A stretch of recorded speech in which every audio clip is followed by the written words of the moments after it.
¿Por qué no oramos y le presentamos este tiempo? Veo algunos rostros que están preocupados porque voy a predicar yo hoy, porque tienen miedo del tiempo. Algunos del grupo de alabanza me dijo, por favor, cortá por la mitad tu prédica, pero yo les prometo que voy a hablar exactamente lo que el Señor quiere que usted escuche. Amén. Oramos. Padre Celestial, te doy gracias en esta mañana, porque es por tu voluntad que tú has permitido que yo esté aquí, Señor. Tú has puesto una palabra en mi corazón, en mi boca, que tú quieres hablar, y cuando tú hablas, Señor, cada palabra tuya es un ladrillo que se establece y se construye en tu casa. En esta mañana, amado Dios, nosotros te presentamos este lugar que es tu casa, y cuando me refiero a tu casa me refiero a las personas que tú has constituido en este lugar. Esta es tu iglesia espiritual, Señor.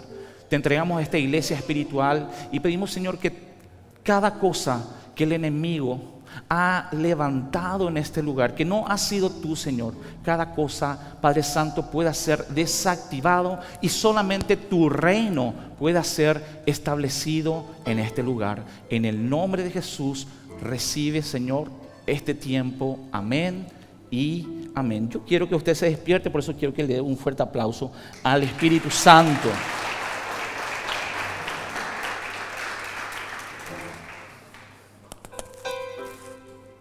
Ahí estamos. ¿Cómo se llama el título de nuestra enseñanza? ¿Cuántos saben? ¿Cuántos vieron el flyer? Sabiduría. De la perfección a la perdición. Qué intrigante título, ¿verdad? Cuando el Señor me habló de ese título, me quedé pensando en cómo podría impactar eso en la mente, en la curiosidad de las personas. Y uno no entiende muchas veces porque uno dice, no tendría que ser al revés, no tendría que ser de la perdición a la perfección. Entonces el tema que hoy vamos a hablar se titula Sabiduría, de la perfección a la perdición. Y tal vez en esta mañana usted esté diciendo dentro de usted, otra vez vamos a hablar sobre sabiduría, otra vez sobre sabiduría. Si no estoy equivocado, creo que se han desarrollado hasta el momento 16 enseñanzas, prédicas que han sido muy buenas, de mucha bendición sobre la sabiduría. Y aquí hoy usted tiene la número 17 conmigo. Así que a lo mejor dentro de usted está diciendo, como me dijo una persona, ovalema es sabiduría, me dijo, ¿verdad? ¿Y qué significa la palabra ovalema? Ovalema en el idioma guaraní significa ya valió. Ya es suficiente, ya es muy reiterativo. Sin embargo, mire esto, este patrón insistente y reiterativo, este sobreenfoque en la palabra sabiduría, no solamente tenemos aquí en nuestra iglesia, sino que en toda la Biblia, del Génesis al Apocalipsis, la palabra sabiduría aparece en total 248 veces, de los cuales 120 veces es nombrado solamente en el libro de Proverbios. Es por eso que ese libro se llama el libro de la sabiduría. Amén. ¿Cuántos están conmigo? Ahora, ¿qué nos revela este sobreenfoque de la palabra sabiduría apareciendo 248 veces en toda la Biblia? Nos revela que Dios mismo hizo un hincapié en su palabra para mostrarnos que Él desea que nosotros pongamos especial atención, mayor enfoque en este elemento, en el elemento de la sabiduría. Y sin duda puedo decir que, hablando en términos de elemento, el elemento principal, el elemento vital y esencial en la vida de todo hijo de Dios, el primer elemento es la fe. El primer elemento vital y esencial en la vida de todo hijo, de toda hija de Dios, es la fe. Por ejemplo, la fe en nuestro amado Mesías Jesucristo, en su sacrificio en la cruz, dice la Biblia que nos dio la potestad de ser llamados hijos de Dios. La fe también dice su palabra que nos ha hecho herederos de Dios y coherederos de su reino al darnos una nueva vida en Cristo. Amén. Pero es justamente allí donde comienza esta nueva vida en Cristo, donde automáticamente aparece la necesidad imperante de un segundo elemento vital y esencial en la vida de todo hijo de Dios. ¿Cuál es ese elemento? Diga conmigo: sabiduría. Sabiduría. El primer elemento esencial en nuestra vida es la fe.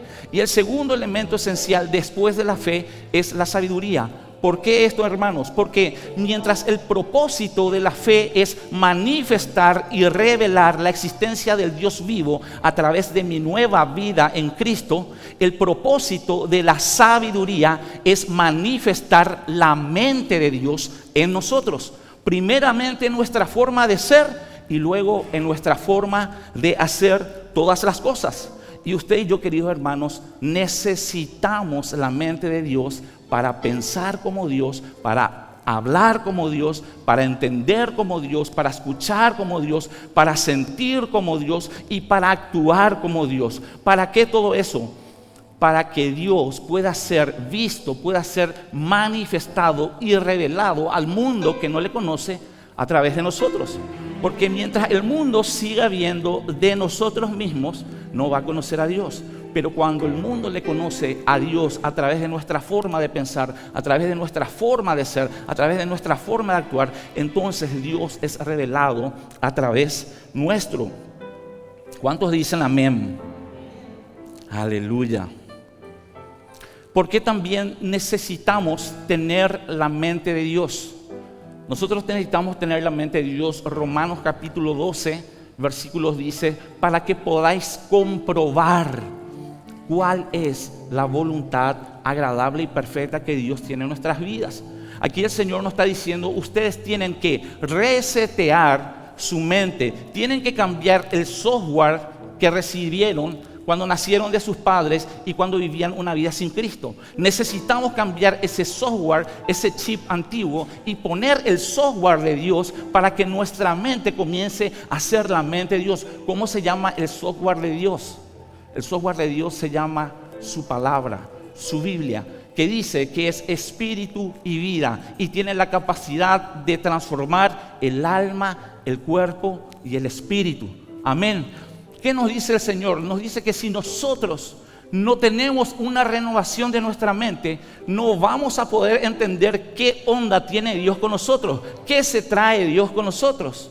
Vamos a estar perdidos, escuchando que Dios tiene buenos planes, pero no voy a poder comprobar. Mire lo que dice el libro de Romanos, capítulo 12, versículo 2. Y yo lo voy a, no hace falta que lo busque, yo le voy a leer en la Nueva Versión Internacional. Dice, no se amolden a este mundo actual, sino sean transformados mediante la renovación, dice, de su mente. Y me gusta esta versión porque dice, así podrán comprobar cómo es la voluntad de Dios agradable, buena y perfecta. Me gusta esta versión porque en otras dice, así podrán comprobar cuál es. Pero me gusta este que dice, van a poder comprobar cómo es. ¿Cuál es la diferencia entre cuál y cómo? Cuál a mí me puede decir cuál es y yo puedo saber, pero cómo me permite literalmente experimentar cómo es esa experiencia de la buena voluntad de Dios. Entonces, queridos hermanos, dijimos que el propósito de la fe, ¿qué es? Revelar la existencia de Dios a través de nuestra nueva vida en Cristo. ¿Y qué era el propósito de la sabiduría? Revelar la mente de Dios a través de nosotros. Amén. Y mire, hablando de sabiduría, en la Biblia aparecen 4 tipos de sabiduría. ¿Cuántos saben los 4 tipos de sabiduría? Sabiduría terrenal, sabiduría animal, sabiduría diabólica y la sabiduría que viene, dice, de lo alto, la cual es la sabiduría de Dios misma. Vamos a hacer un breve repaso. ¿Qué es la sabiduría terrenal? La sabiduría terrenal es aquella sabiduría que se basa solamente en el conocimiento y la lógica humana. Su enfoque está solamente en las cosas materiales de este mundo. La sabiduría terrenal persigue solamente lo que puede ver y lo que puede tocar. Se centra en las cosas visibles e intangibles. Esa es básicamente la sabiduría terrenal. Ejemplo, una persona que no conoce a Cristo y vive como si Dios no existiese. Solamente camina y actúa por lo que ve y lo que está delante de él. Luego tenemos la sabiduría animal. ¿Qué es la sabiduría animal? La sabiduría animal es aquella sabiduría que se manifiesta instintivamente como un animal, que no es racional ni espiritual. Hablando de eso, la semana pasada el pastor me dijo, no sos racional, Humberto. Ahora ya me di cuenta que me quiso decir que soy un animal.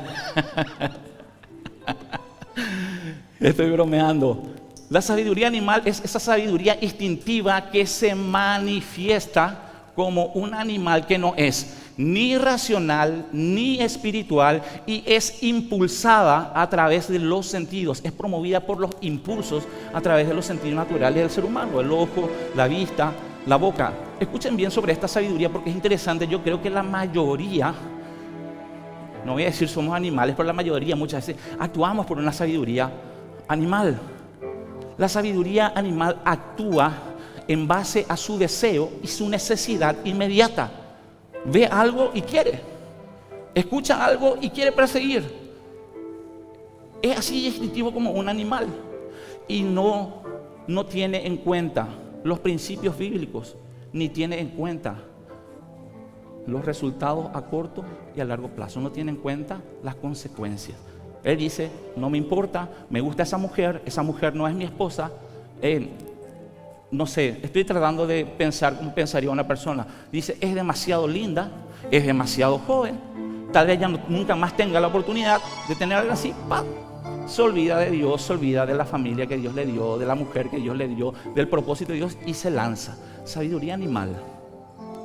Luego tenemos la sabiduría diabólica. ¿Qué es la sabiduría diabólica? Y voy a procurar ser lo más práctico posible para enseñar esto. La sabiduría diabólica exactamente es la sabiduría que se opone a la sabiduría de lo alto.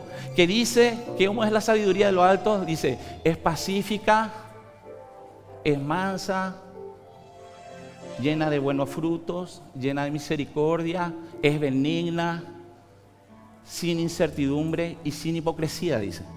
Eso es la sabiduría que viene de lo alto. Bueno, exactamente la sabiduría diabólica se opone a todos estos elementos de la sabiduría de lo alto y por lo contrario, ¿qué es lo que promueve la sabiduría diabólica?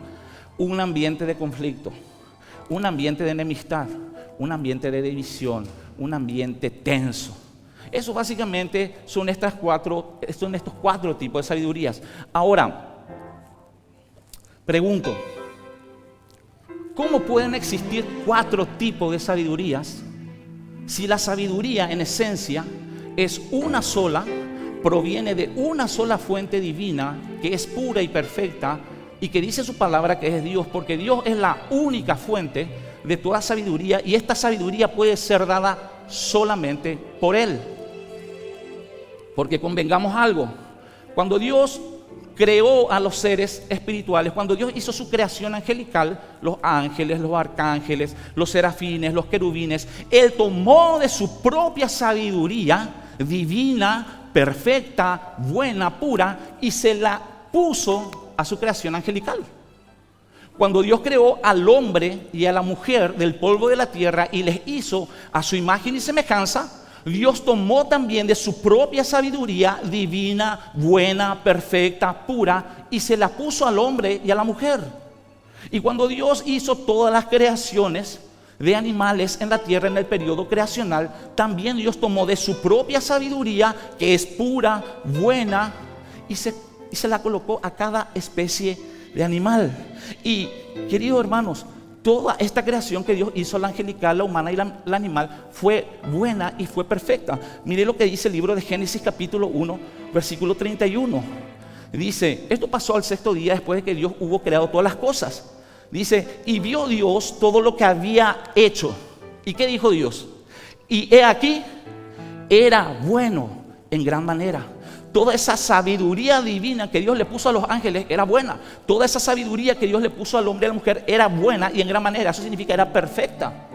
Toda la sabiduría que Dios puso a los animales era buena y era perfecta. La pregunta es, entonces, ¿en qué momento de la historia esta sabiduría misma de Dios, pura, perfecta, buena, agradable, benigna, que Dios impartió en cada una de estas creaciones, en qué momento estas sabidurías dejaron de ser correctas, dejaron de ser justas, dejaron de ser santas, dejaron de ser viables, para que erráticamente hoy aparezca en nuestra Biblia con una connotación negativa de que son sabiduría terrenal, animal y diabólica? ¿Dónde está todo lo bueno que Dios creó? ¿En qué momento mutaron estas sabidurías que Dios misma le puso? Y déjeme decirle, ocurrió en el momento exacto, tal vez en periodos diferentes, pero ocurrió en el momento exacto en donde cada una de estas criaturas que Dios les creó perfectamente, diga conmigo, decidieron. decidieron corromper la perfecta creación que Dios puso en ellos. Eso significa que bíblicamente existe un elemento de maldad que es capaz de romper, de destruir, de corromper la sabiduría misma de Dios divina que Él le puede dar a alguien.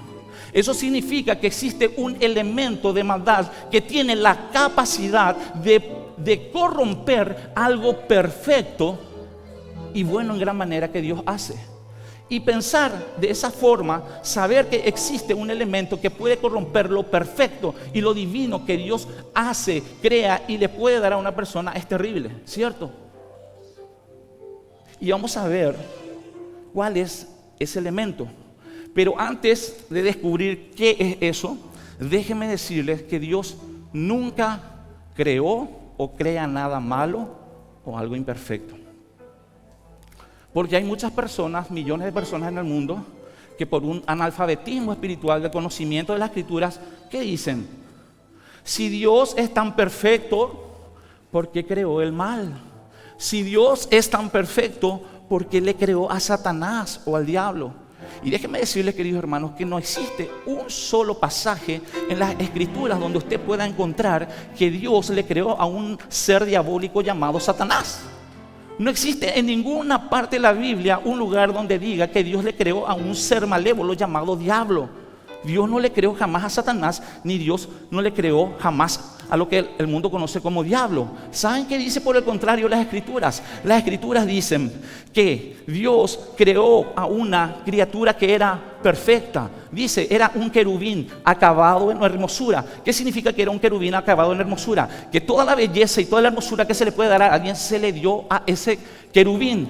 Dice que era espléndido. ¿Qué significa espléndido? Él tenía luz propia, él brillaba a miles y miles de kilómetros. Él era resplandeciente, era luminiscente. Dice, era grande, era fuerte, era protector, perfecto, dice, en todos sus caminos. ¿Qué significa que era perfecto en sus caminos? Que cuando Dios le creó, le puso la capacidad en él superior de cada decisión que tenía que tomar, lo iba a hacer de la forma más perfecta existente. Dice, lleno de sabiduría. Aquí es donde la sabiduría misma de Dios, Dios dice, le llenó a él. ¿Qué significa lleno de sabiduría? Que le dio a él más sabiduría que a cualquier otra de su creación. Y luego viene a esta parte que a mí me conmueve, que dice, él tenía el sello de la perfección. ¿Saben cuál es el único ser perfecto? Dios. Pero Dios había puesto su sello personal en esta creación. Entonces déjenme decirles, queridos hermanos, Dios nunca creó o crea nada malo, como el mundo dice.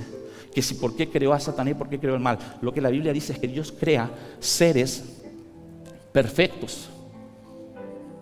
Y aquí aparece la parte más triste. Yo me pongo en el corazón de Dios como Padre. Aparece en los registros de Dios, en los libros de Dios, en las memorias de Dios, el día más triste de Dios. Porque la Biblia registra que la creación de este querubín hasta el día de hoy fue la mejor creación. Jesús no es la mejor creación porque Jesús es Dios y siempre estuvo. Pero la Biblia registra que la mejor creación de Dios fue este querubín protector. Y aparece el día más triste de Dios en la historia, en las memorias de Dios. ¿Cuál es el día? El día que dice que se halló maldad. Diga conmigo, maldad. El día en que su Padre halló maldad en su mejor creación. ¿Cuál es esta maldad? ¿Cuál fue este elemento? Porque dice se halló maldad. ¿Cuál fue este elemento que pudo corromper algo tan bueno, algo tan perfecto, tan hermoso y lleno de sabiduría? Este elemento, queridos hermanos, que vamos a ver qué es la simiente de todos los demás pecados habido y por haber. Es el semillero de todos los pecados. ¿Cuál es este elemento que Dios llamó y sigue llamando maldad? Diga conmigo, la rebelión. La rebelión. La actitud y la acción de la rebelión. Porque la rebelión es una pieza que está formada de dos partes. Comienza con la actitud y se consuma con una acción. La rebelión de Luzbel o Lucero de la mañana es un claro ejemplo y profundo de cómo aún lo más perfecto y lo más divino puede ser corrompido por la actitud y por la acción de la rebelión. Este acto de rebelión no solamente transformó a este querubín que era acabado en hermosura, perfecto en todos sus caminos, lleno de sabiduría, no solo lo transformó en Satanás y en un ser espantoso, repugnante, el enemigo de Dios, sino que aparte de eso, la rebelión de Satanás tuvo consecuencias cósmicas dentro de toda la creación de Dios. Y es así, queridos hermanos, nuestro pecado, muchas veces creemos que nosotros pecamos y nos afectan a nosotros. El pecado tiene consecuencias cósmicas. Todos conocen la historia de David, cuando David cayó en adulterio con Betsabé y puso al frente de la batalla quien era esposo de Betsabé. Ese hombre murió a espada. Y David contempló solamente el minuto de placer que iba a tener con Betsabé. Y terminó, cubrió el pecado. Pero después viene el profeta y ¿qué le dice? Por lo que has hecho, dice, la espada nunca se apartará de tu casa. Israel nunca dejó de ser una nación que está en guerra. Entonces, vos podés medir que tu pecado te va a durar 15 minutos, 40 minutos, pero no sabes la consecuencia cósmica que vas a tener vos y le va a alcanzar a tu cuarta generación. Y allí está la trampita, allí está donde Satanás sabe vender pecados. Y la rebelión de Satanás tuvo consecuencias cósmicas en la creación angelical. ¿Por qué? Porque dice que arrastró, guarde esta palabra, arrastró a la tercera, cuarta parte de los ángeles, que eran miles de millones de ángeles, que hoy día son miles de millones de demonios y que están esparcidos por toda la tierra. ¿Cómo sabemos eso? ¿Cómo sabemos que eran miles de millones la tercera, cuarta parte? Porque Apocalipsis 5, capítulo 5, versículo 11 dice: y miré y oí la voz de muchos ángeles alrededor del trono. Acá dice que había muchos ángeles en la visión que tuvo Juan alrededor del trono. Y dice, ¿y cuánto era el número de estos ángeles? Dice, eran millones de millones y millares de millares. Entonces Satanás arrastra la tercera, cuarta parte de millones de ángeles. Y hoy esos miles de millones de ángeles, que un día fueron ángeles y hoy son demonios, hoy están aquí en la tierra con mucha actividad. La rebelión de Luzbel afectó la creación humana, la creación terrestre. ¿Por qué? La primera palabra clave le dije que era arrastró. La segunda palabra clave, Satanás indujo. Diga conmigo, indujo. Y guarda esa palabra. Satanás indujo al hombre y a la mujer a rebelarse contra Dios. Y al igual que Satanás, Adán y Eva escogieron voluntariamente corromper la perfecta creación que Dios había hecho en ellos. La rebelión de Luzbel o de Lucero corrompió también la creación animal. ¿Por qué? Porque una vez que el pecado entró a través del hombre y la mujer, que eran los guardianes de la tierra, toda la creación fue corrompida y toda la creación animal también se corrompió. Cuando usted ve la historia de la arca de Noé, yo le digo, ahí no entraron todos los animales que Dios creó. Hubieron miles de especies que quedaron fuera porque corrompieron la naturaleza que Dios le había dado a ellos, porque ellos también tienen voluntad. Entonces, ¿están conmigo? ¿Están conmigo?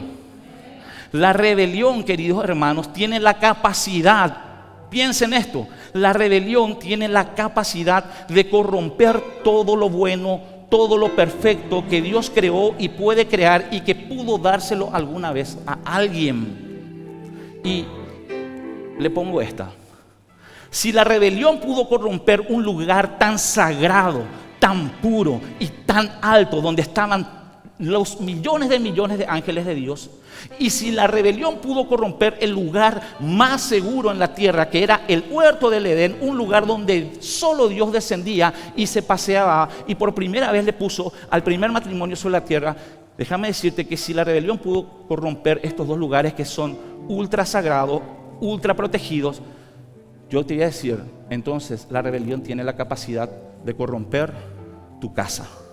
La rebelión tiene la capacidad de corromper tu familia. La rebelión tiene la capacidad de corromper tus finanzas. La rebelión tiene la capacidad de corromper la vida de tus hijos. La rebelión tiene la capacidad de corromper tu iglesia. La rebelión tiene la capacidad de corromper tu ministerio. La rebelión tiene la capacidad de corromper tu llamado y tiene la capacidad de corromper y de destruir todo aquello que Dios te prometió que te iba a dar y que te dio también. Porque eso nos enseña este estudio. La rebelión puede corromper todas esas cosas. No importa, gente. No importa qué tan poderoso, intocable vos te sientas en tu ministerio, digas, no, yo manejo todos los códigos espirituales, yo voy a hacer las cosas como yo quiero. No importa. Si la rebelión entró en tu corazón y si la rebelión se estableció dentro tuyo, déjame decirte que la rebelión, así como se fue por Satanás, que se creía súper poderoso, pero hacía lo que quería, la rebelión viene a destruir todo lo que Dios te dio. La rebelión viene a llevarse todo lo que Dios te prometió y la rebelión te puede arruinar terriblemente. Así que pensá bien en esta mañana cómo opera tu corazón. ¿Por qué? Bueno, y hay personas que van a decir, pero yo le sirvo a Dios directamente, yo no necesito servirle a ningún hombre, yo y mi pastor. Les voy a enseñar un principio. ¿Por qué es tan grave la rebelión para Dios? Porque la intención de la rebelión tiene 3 pasos. La rebelión siempre camina en 3 pasos. Primero es rechazar. Y el rechazo es algo interno del corazón nomás. Nadie no te dice que te rechaza, pero lo guarda en su corazón. Rechazar. Número 2, oponerse. Y número 3, levantarse. ¿Por qué es tan grave la rebelión para Dios? Porque la intención de la rebelión es rechazar, oponerse y levantarse en contra del gobierno de Dios. Y aquí le traigo una información que tal vez muchos no sabían. La intención, vuelvo a decir para que se entienda bien, la intención de la rebelión es rechazar, oponerse y levantarse en contra del gobierno de Dios. Y aquí viene. Y de las 5 esferas de su gobierno que Dios estableció aquí en la tierra. ¿Cuántos saben que Dios tiene un gobierno aquí en la tierra? Y la rebelión quiere levantarse en contra del gobierno de Dios y quiere levantarse en contra de las 5 esferas de gobierno de Dios. Mire cómo actúa el gobierno de Dios. Romanos capítulo 13, versículo 1 dice que toda autoridad proviene de Dios. Ahora, ¿cómo Dios ejecuta esta autoridad? La autoridad de Dios se ejecuta solamente de 2 únicas formas. Una es de forma directa, cuando Dios ejecuta su autoridad de su trono a la tierra, dice hágase y se hace. Pero hay una segunda forma en que Dios ejecuta su autoridad. Y la segunda forma en que Dios ejecuta su autoridad es cuando Él se hace representar a través de personas, hombres y mujeres que Él mismo escogió y que Él mismo colocó en sillas de autoridades dentro de las 5 esferas de su gobierno aquí en la tierra. Esa es la segunda forma de gobierno de Dios. Ahora, ¿cuáles son estas 5 esferas del gobierno de Dios aquí en la tierra? Matrimonio, familia, iglesia, trabajo y el país donde usted está. Esas son las 5 esferas de gobierno que Dios estableció en la tierra. El matrimonio es su primera esfera de gobierno, ahí puso una autoridad. ¿Quién es la autoridad? Gloria a Dios, es el hombre, le estoy molestando. Dentro de la esfera del matrimonio, el gobierno de Dios, el primer gobierno de Dios es el hombre. Luego viene la familia. ¿Cuál es el gobierno de Dios en la familia? Hay 2 líderes supremos, papá y mamá. Y luego están los hijos. En mi iglesia, ¿cuál es la esfera de gobierno de Dios? Tenemos muchos ministerios. La Biblia nos enseña que toda autoridad proviene de Dios. Significa que Dios literalmente escogió a cada líder que va a ocupar un puesto de ministerio. Usted me va a decir, no, pero le escogieron mal. No, la Biblia dice toda autoridad proviene de Dios. Eso significa que se puede contemplar aún los errores. Lo que Dios permitió que gobierne, Dios permitió. ¿Cuál es la autoridad de Dios en la iglesia? Los diferentes ministerios. Él estableció líderes, hombres y mujeres que Él mismo escogió. ¿Cuál es la autoridad de Dios en la esfera del trabajo? Si usted es empleador, usted tiene que responder como dice la Biblia que usted tiene que tratar a sus empleados. Y si usted es empleado, la Biblia dice que usted, como esclavo, no, la Biblia dice que usted se tiene que someter a sus amos. Y tienen que hacerlo como para quién, dice, no para tu jefe que es cascarrabia. A mí me cuesta muchísimo, yo tengo unas jefas especiales, tiene 84 años. Y me reta como si fuera que yo soy su hijo de 5 años. Pero dice, no, hay que hacerlo para ella, hacerlo para el Señor, dice. ¿Por qué? Porque Dios me estableció esa autoridad en mi trabajo. Dios quiso ponerme eso porque tiene un trato conmigo y me dio esa persona. ¿Y cuál es la esfera de la autoridad de Dios en el país donde estamos? Los líderes que Dios estableció en la política, los gobernantes. Ahora, quiero romper nomás este concepto que la gente dice, no, pero yo me voy a sujetar solamente a Dios. No se puede hacer eso dentro de la esfera de gobierno de su iglesia. Miren lo que dice Romanos capítulo 13, versículo 1 y versículo 2. Voy a leer en la versión Dios habla hoy. Dice, todos deben someterse a las personas que ejercen autoridad, porque no hay autoridad que no venga de Dios, dice. Y las que hay, dice, las que existen, fueron puestas ¿por quién? Por Dios. Por ahí en alguna iglesia dijeron, no, yo voté para que sea. No, no importa, Dios te utilizó a vos para que le elijas a esa persona. Pero fueron puestas por Dios. Así que quien se opone a la autoridad, dice, va en contra de quién. Cuando usted se opone a un líder, cuando usted se opone a una líder que Dios levantó aquí mismo en la iglesia, ¿en contra de quién cree que usted va? En contra de su líder. Usted le puede hacer sentir un rechazo, usted le puede hacer sentir el polo sur. Pero realmente, ¿contra quién se está oponiendo? Se está oponiendo contra Dios, no se está peleando con su líder. Porque usted le está diciendo a Dios, Dios, te equivocaste. El líder que vos pusiste, te equivocaste.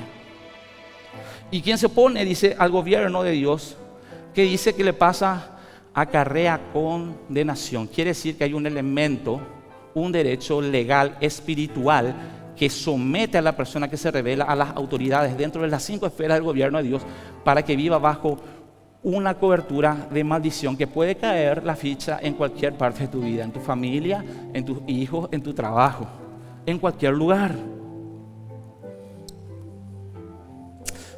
Yo les pido perdón porque comencé suavecito, pero me fui a Argel, ¿verdad? Se fue duro la enseñanza. Ahora, yo quiero hacer un enfoque especial, un enfoque de lupa, principalmente sobre la esfera del gobierno de Dios en su iglesia. ¿Por qué?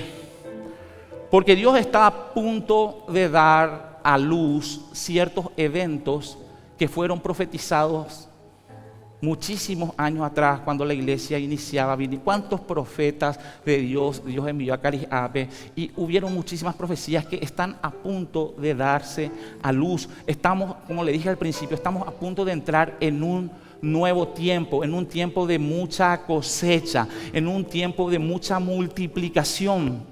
Y en ese tiempo en que Dios está a punto de dar a luz y de cumplir ese propósito, Satanás sabe utilizar el elemento para abortar eso que Dios quiere dar a luz. ¿Y cuál es ese elemento que Dios quiere abortar? Es la rebelión. Entonces es importante identificar a la rebelión dentro de la esfera del gobierno de Dios. Y yo voy a nombrar solamente 5 caras o rostros que tiene la rebelión. ¿Por qué digo caras? Porque son cosas que se pueden ver fácilmente a través de las actitudes. Voy a nombrar 5 rostros que tiene la rebelión. Y muchas veces estos rostros se tratan de disfrazarlo con mucha diplomacia y falsa espiritualidad religiosa. Pero recuerde, la rebelión a las autoridades que Dios estableció en su iglesia es interna primero, es en el rechazo, luego es en la oposición y luego se levantan. Entonces vamos a ver 5 rostros que tiene la rebelión. El primer rostro que tiene la rebelión, diga conmigo, es la deslealtad. Diga fuerte, deslealtad. ¿Qué es la deslealtad? La deslealtad es la falta de fidelidad y de compromiso contraído con alguien originalmente. Satanás originalmente tenía contraído un compromiso con Dios en la posición en que Dios le puso a él dentro de su reino. Pero un día le molestó cómo le habrá hablado a Dios, le molestó o no habrá compartido la idea de Dios. Y un día dijo Satanás, ¿por qué yo me tengo que sujetar a este tipo si yo puedo hacer mejor que él las cosas? Y desde ese momento Satanás comenzó a ya no trabajar como establece el gobierno de Dios, sino que comenzó a trabajar a su propia manera. Y la deslealtad, queridos hermanos, causa división en el reino de Dios. La deslealtad causa división dentro de la iglesia. ¿Por qué? Porque el que opera en deslealtad sabe cuál es el modo operandi hacia las autoridades que Dios estableció. Lo primero que hace es, comienza a sembrar discordia. Comienza a decir, fulanito, ese es el líder, guau. Esa es la líder de célula, guau. Vos no sabés. El que opera en la rebelión comienza a sembrar discordia. El que opera en la rebelión comienza a murmurar entre dientes y comienza a desacreditar la figura de autoridad que Dios estableció en la iglesia. Y déjenme decirles que exactamente de esa forma fue como Satanás engañó a la tercera cuarta parte de los ángeles. Igualito. Y aquí hay algo muy importante que les quiero decir. Tal vez esto nunca escucharon. La rebelión desde su inicio en el cielo hasta el día de hoy nunca la inició o la promovió el pueblo o los millares de ángeles. ¿Saben quiénes promovieron la rebelión? Fueron líderes. Líderes. La rebelión dentro del gobierno de Dios se establece en líderes. Por eso es importante que usted, líder y líder de Dios, mujer o hombre, examine su vida si no está operando en rebelión. Porque Satanás fue el primer líder y el más importante de todos. Y Satanás fue y envenenó a cientos de otros ángeles superiores que eran líderes de millares. Y así se dio la rebelión. Si usted no cree eso, mire la historia de Moisés, cuando Dios levantó al líder Moisés y a Aarón. ¿Quiénes fueron los que se rebelaron? Fueron 3 líderes principales dentro de la congregación, que eran Coré, Datán y Abiram. Y dice, y 250 líderes más que estaban bajo ellos, que se levantaron en contra del liderazgo de Moisés. Amén. Entonces el primer rostro de la rebelión es, ¿qué cosa? La deslealtad. Al enemigo le molesta escuchar esto, no quiere escuchar. No quiere escuchar. Segundo rostro de la rebelión, la autonomía. Diga conmigo, autonomía. La autonomía dentro del gobierno de Dios no existe. No existe, aquí se va a hacer de una forma, pero yo tengo mi propia forma. Mire lo que dijo Satanás y vea si usted no está pensando igual como él. Dice, subiré al cielo, me sentaré en el monte del testimonio, seré semejante al Altísimo, levantaré mi trono. No me importa qué gobierno Dios haya establecido en su iglesia, yo voy a hacer mi propia forma. No importa los ministerios que Dios puso a cargo, personas en las cuales Él mismo se hizo representar. El líder que opera en rebelión dice, sí, pero yo tengo mi propia forma de hacer, yo tengo mi propia gente y nosotros hacemos diferente. Rebelión. Y estas cosas destruyen el cuerpo de Cristo. Y el que hace esto se pone en enemistad directa contra Dios. No importa si usted crea o no crea. Número 3, tercer rostro de la rebelión. Escuche bien. Traición. ¿Qué dijo Satanás? Junto a las estrellas de Dios levantaré mi trono. El tercer rostro que tiene la rebelión es la traición, queridos hermanos. Satanás dijo, junto a las estrellas de Dios levantaré mi trono. ¿Sabe qué? Estrella aquí significa ángeles. En el testimonio, ¿cómo es que dice? Me sentaré en el monte del testimonio. ¿Saben cuál es la palabra para que se entienda nomás? Dice, me sentaré en lo más alto de la asamblea, en lo más alto de la congregación. Dice, ahí, dice, levantaré mi trono. La persona que opera en traición no quiere levantar su propio gobierno o movimiento o séquito de personas en otro lugar fuera de las paredes de esta iglesia porque sabe que va a fracasar. ¿Cuánta expansión tenía Satanás para levantar su trono en cualquier otro lugar del universo? ¿Pero qué él quiso hacer? Quiso levantar su trono al lado de tronos que ya estaban establecidos por Dios. El que opera en la traición quiere levantar su movimiento, su trono, su forma, su autonomía exactamente al lado de la persona que Dios ya levantó. Pero nosotros hacemos mejor las cosas. Nosotros ayunamos más. Yo le voy a decir, ¿qué es lo primero que dijo Satanás? Me subiré al monte. Eso es igual a decir, yo soy más espiritual que otros. Voy a estar más cerca de Dios. Y eso me va a dar el derecho de levantar mi trono. Traición. El que traiciona quiere levantar su trono al lado del trono que Dios ya estableció dentro de su casa. Por eso es que Satanás dijo, junto a las estrellas de Dios, que eran otros ángeles, voy a levantar mi trono. Cuarto rostro que tiene la rebelión, diga conmigo, rechazo a la autoridad. Rechazo a la autoridad. Diga, fuerte, que escuchen los demonios. Rechazo a la autoridad, que fueron establecidas por Dios. Yo les voy a decir ejemplos que yo escuché porque soy de esta casa. Yo creo que el pastor Javier Mayereyer es lo que tiene que ser el pastor principal de este lugar. Porque el pastor Mayereyer le saluda a todos al llegar y le saluda a todos al irse. Y el pastor ni siquiera una vez se fue en 7 años en mi casa. Ni una vez, ni siquiera un mensajito de texto. Y cuando me envía un mensaje de texto para retarme. ¿No ves cómo profetiza el pastor Javier Mayereyer? Las veces que ora por mí me profetiza. Y cuando el pastor ora por mí solamente me exhorta. Pensamientos de rebelión. ¿Usted cree que en el gobierno de Dios alguien Dios escoge porque tiene mayor potencial espiritual que otros? Y no digo que sea el caso. Dios no escoge a los líderes porque tienen mayor potencial. La Biblia dice que Dios tiene misericordia de quien quiere tener misericordia y de quien Él quiera compadecerse, Él se va a compadecer y va a establecer su gobierno a través de esa persona que escogió. ¿Pueden haber mejores que tus líderes? Sí pueden haber. ¿Pueden haber mejores que tus pastores? No me vaya a tomar a mal, pastor. Sí pueden haber.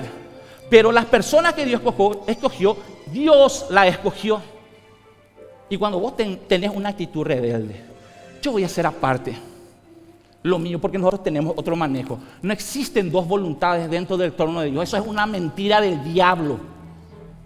Existe solamente una forma dentro del gobierno de Dios. Y si no haces dentro de esa forma, te digo, esto es un advenimiento de parte de Dios para ustedes. Porque Dios va a establecer su casa. Este lugar no es la casa de ningún pastor. Este lugar no es la casa de ningún líder, esta es la casa del Señor, pero muchas veces nosotros reaccionamos así como cuando alguien nos envía a su casa y te vas y estás 1 o 2 años, después voy a te sentir que sos dueño. No, lo que hizo esa persona es darte un espacio en su casa, pero sigue siendo la casa de Él, no es tu casa, no vaya a ser igualado. Y lo mismo pasa dentro de la casa del Señor. Puede ser que estés hace 15 años, puede ser que sea la persona más antigua, pero no es tu casa. Y voy a hablar con la autoridad, Señor, no importa en qué nivel la autoridad estés. Dios te dio un espacio en su casa, pero es su casa. Y Dios va a establecer su casa para este nuevo tiempo en que vamos a entrar. Y las personas que no están alineadas dentro del gobierno de Dios, créanme, van a quedar afuera. Porque Dios necesita primeramente establecer su casa espiritual para establecerla en su casa física, que es la casa que muy pronto vamos a tener. ¿Cuántos dicen amén? Aleluya. ¿Por qué no le das un fuerte aplauso al Señor? Aleluya. Otro pensamiento de rebelión es no, pero para mí él no tiene que ser el líder de célula. Si vos supieras lo que Dios me mostró en sueño, ¿saben cuántos líderes salieron heridos por estas artimañas baratas y sucias del enemigo. Toda autoridad es puesta por Dios. Nunca se olvide. Tal vez usted le aborrezca, no le quiera a la persona que Dios le puso como autoridad, tal vez en el directorio de alabanza, tal vez dentro del altar, tal vez dentro de cualquier otro ministerio. Pero ¿saben qué? Dios es el único que escogió. No escogió en error. Porque cuando Jesús estuvo delante de Poncio Pilatos, ¿qué le dijo Poncio? ¿No tenés miedo de que tu vida esté en mis manos? ¿Y qué le dijo Jesús? Mi vida está en tus manos porque mi Padre permitió que mi vida esté en tus manos. ¿Qué significó eso? Poncio Pilato, vos estás ahora como rector de este tiempo, de la historia, porque Dios te escogió. Así que cuando yo digo que Dios escoge líderes imperfectos, sí escoge líderes imperfectos. Y no hay justificativo alguno delante del trono de Dios para revelarse. No hay, queridos hermanos, no hay. No, es que a mí no me gusta el director de alabanza. Me voy a poner como ejemplo. Porque cuando canta Catalina, lo que yo siento la presencia de Dios. Porque cuando canta Lucio, lo que yo siento la presencia de Dios. Cuando canta el director de alabanza, no pasa nada. Cuando dicen amén, no digan amén. No digan amén, por favor. Pero Dios me escogió. Dios me puso, Dios tuvo misericordia. Cuando mi prontuario decía Humberto, rechazado, aplazado, rechazado, aplazado. Gloria a Dios, hubo alguien que tuvo el corazón de Dios y pudo ver como Dios. Y le doy gracias a los pastores de este lugar, porque sé que fue por un consenso de pastores, pero principalmente le doy gracias a mi pastor Javier Vera. Porque si yo fuera el pastor de esta congregación, créame, yo soy el primero que me pondría a mí mismo. Pero yo estoy haciendo lo que Dios me llamó a hacer nomás. Y discúlpeme si no le caigo, discúlpeme si no soy lindo, discúlpeme si no lleno su expectativa. Pero es lo que Dios quiso en este tiempo para usted. Y tiene solamente dos opciones: bancarse o entenderla a Dios. Pero no existe la tercera opción de hacer lo que usted quiere. Y si lo está haciendo, discúlpeme, va a fracasar y va a caer. Va a fracasar y va a caer. ¿Qué tal estoy ahora? Tengo 2 minutos, perdón. 5, último rostro de la sedición. Yo hubiese querido que esta predica sea del Espíritu Santo y todos estemos en la atmósfera, pero hay veces que... ¿A cuántos les gustan comer asado? ¿Cuántos van a comer asado hoy? Pero ¿cuántos saben que la verdura es más alimenticia que el asado? Hoy les traje verdura, querido hermano, pero es para su sanidad y es para las cosas hermosas que Dios va a hacer. Porque en un abrir y cerrar de ojos no vamos a estar aquí, vamos a estar en una mega iglesia. ¿Cuántos dicen amén? En una mega iglesia, en cada lugar donde el Señor nos estableció, sirviéndole en unidad, en amor. Amén. Ese es el propósito de Dios. Último rostro de la rebelión, sedición. ¿Qué es la sedición? Y esto sí es grave. Satanás en su rebelión, en su oposición al gobierno establecido por Dios, comenzó a hablar mal de Dios, murmurando entre dientes. Comenzó a desacreditar la autoridad que él tenía. El sedicioso o el líder sedicioso que opera en rebelión, ¿cómo comienza su sedición? Primeramente con un rechazo interno, luego con una oposición, y después cuando hay otras personas que se van a sumar y dicen, no, vení acá con nosotros porque nosotros hacemos bien las cosas, ellos están haciendo mal. Rebelión, eso es, queridos hermanos, eso se llama sedición. El sedicioso comienza hablando mal de otros líderes. Por favor, líderes, no vayan más a hablar mal de otros líderes, no vayan más a hablar mal de otros líderes. Se ponen en posición directa de pelear contra Dios. Cuando Jesús estaba siendo perseguido por el grupo de fariseos que gobernaba aquel tiempo, hubo uno que fue inteligente y dice, señores, no hagamos tal cosa, porque le querían entregar ya a Jesús. No hagamos tal cosa, dice, no nos encontremos nosotros peleando con Dios mismo. Cuando vos estás en oposición a los líderes que el Señor levantó en este lugar, no importa cuál sea tu justificativo, no importa si estás ayunando, si estás haciendo lo que querés hacer, pero estás en oposición directa de rebelión contra Dios. Porque te vuelvo a decir, esta es la casa del Señor, no es la casa de ningún otro líder, es la casa del Señor. Y Dios ejerce su autoridad haciéndose representar por personas que Él escogió. Quiero que vaya con ese pensamiento. Punto final.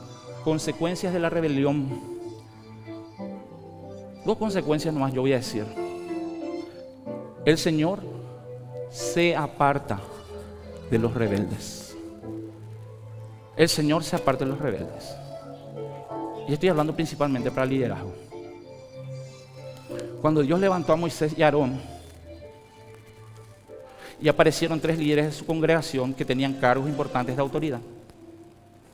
Y estos líderes, que eran 3 nomás, se multiplicaron en 253 porque habían reclutado 250 más personas que se unan a su rebelión contra las autoridades establecidas de Dios. ¿Qué dijo Dios? Lo primero que hizo Dios, ¿saben qué fue? Dijo: ustedes que están bajo mi gobierno, apártense aquí. Perdón, me moví demasiado la cámara. Ustedes que están en mi gobierno, pónganse de este lado. Y los que están en la rebelión, dice, pónganse del otro lado. Y yo les voy a mostrar con quién lo que estoy, dijo el Señor. ¿Usted quiere desafiar? Le hago este desafío, líderes de esta iglesia. ¿Usted quiere desafiar? Si usted no está dentro del orden del gobierno de Dios, ¿usted le quiere desafiar a Dios y ver con quién está Dios? Siga probando. Siga haciendo las cosas a su manera y muy pronto lo va a ver. No va a ser el pastor o los pastores que le quiten. Va a ser Dios mismo moviendo su comitiva de ángeles, cortando y derribando reinos que Él no estableció. ¿Saben qué es lo triste de la historia de estos 3 líderes que se levantaron en contra del liderazgo de Moisés y Aarón? Que sus familias, que nada tenía que ver, perecieron. ¿Qué hizo Dios? Le dijo: los que están bajo mi gobierno acá, los que están en oposición al gobierno acá. ¿Por qué? Porque voy a abrir la tierra. Ya que les gusta estar divididos, voy a abrir la tierra. Y acá van a ir a parar todos los rebeldes del gobierno de Dios. ¿Y saben quiénes fueron tragados por la tierra? Fueron tragados los líderes principales que promovieron esa rebelión, pero también fueron tragadas sus familias, que nada tenían que ver. Pero por supuesto, si tu esposo es el líder de una congregación y tu esposo está en rebelión y te dice: vos tenés que estar a mi lado, obviamente la esposa tiene que estar al lado de su esposo, y los hijos y los primos, ¿cierto? Lo lamento, fueron tragados. La rebelión cobra vida de gente inocente, que en vez de escucharle a Dios, escuchan a líderes rebeldes. ¿Cuántos dicen amén? No es el pan suave que esperaban, pero es un pan alimenticio que va a traer crecimiento. Le pido por favor a los músicos que pasen. Necesitamos dejar de tener un corazón como el que tenemos y tenemos que comenzar a tener el corazón de Dios. Y para tener el corazón de Dios necesitamos tener la mente de Dios. Y para tener la mente de Dios necesitamos abdicar de nuestro propio gobierno y de nuestro propio trono.